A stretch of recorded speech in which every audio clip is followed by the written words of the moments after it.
commencement of the business with cash, bank and furniture. Right? Tema bonus. Comments started here. Started business with cash, bank and furniture. र हामी cash bank र furniture भनेर cash दिएको छ 10,000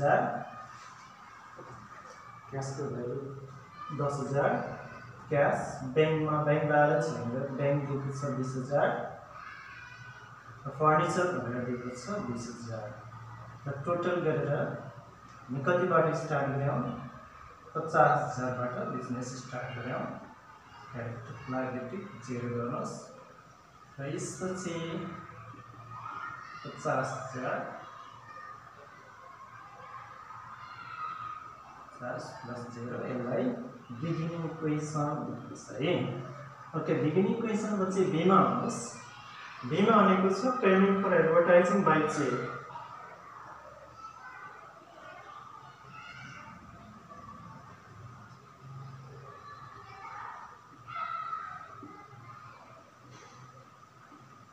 advertising expenses cheque मार्फत तपाईले तिर्नु भयो है त।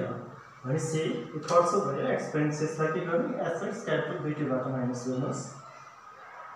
कति दिएको छ हामीले 5,000 तिर्दाखेरि के गर्यो ट्याक्स गर्यो यता 5,000 के को रूपमा घटाउनुस् एक्सपेन्सेसको रूपमा लायबिलिटी 0। ओके 45,000 plus 0 यसलाई न्यू इक्वेसन भन्नुस्। त्यसपछि c नम्बरमा आउनुस्।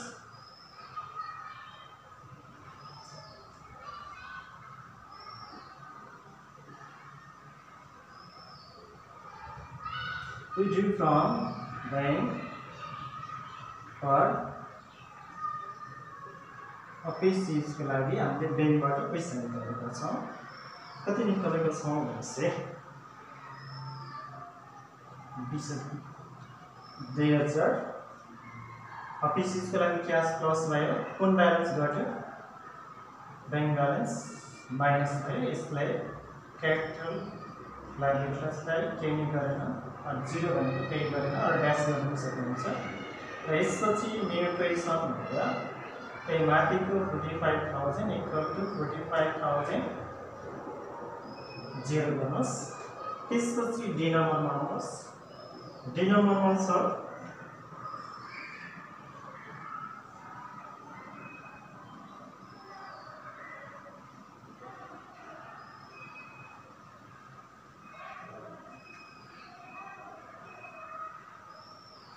भनेको हामी सामान बेच्यौं गुड्स कतिको छ 4,000 को बेच्यो अरे 4,000 पर्ने हामीको सिटी भनेर दिएको छ बुकमा यसरी सम्झनुस्। सिटी 4,000 पर्नेलाई कतिमा बेच्यौं 4,000 मा यसको 25% नाफा खाएर 25/100 भनेको 4,000 प्लस 1,000 नाफा खाएर कतिमा बेच्यौं 5,000 मा बेच्यौं है त।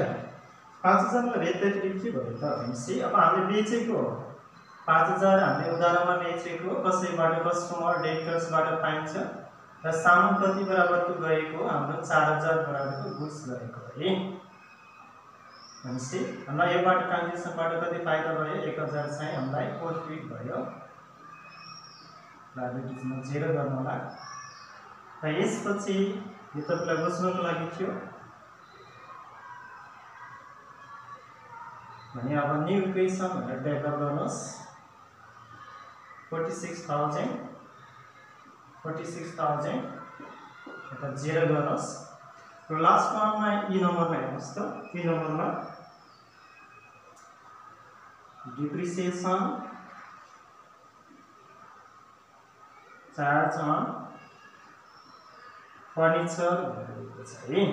यो फर्निचर कहाँ छ भनेपछि यहाँ फर्स्टमा हेर्नुस् त फर्निचर स्टार्टेड बिजनेस भनेर 20,000 दिएको छ। 20,000 को कति पर्सेन्ट भनेको छ 20% हो। 20/100 भनेपछि कति अमाउन्ट आयो यो भनेको 4,000 चाहिँ हामी डिप्रिसिएसन आयो।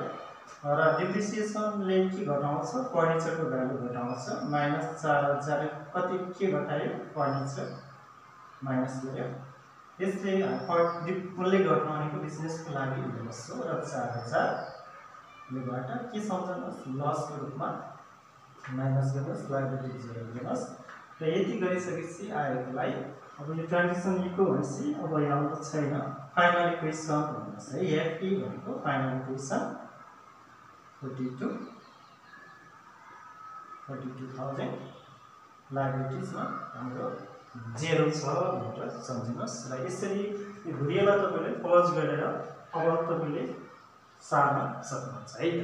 Thank you.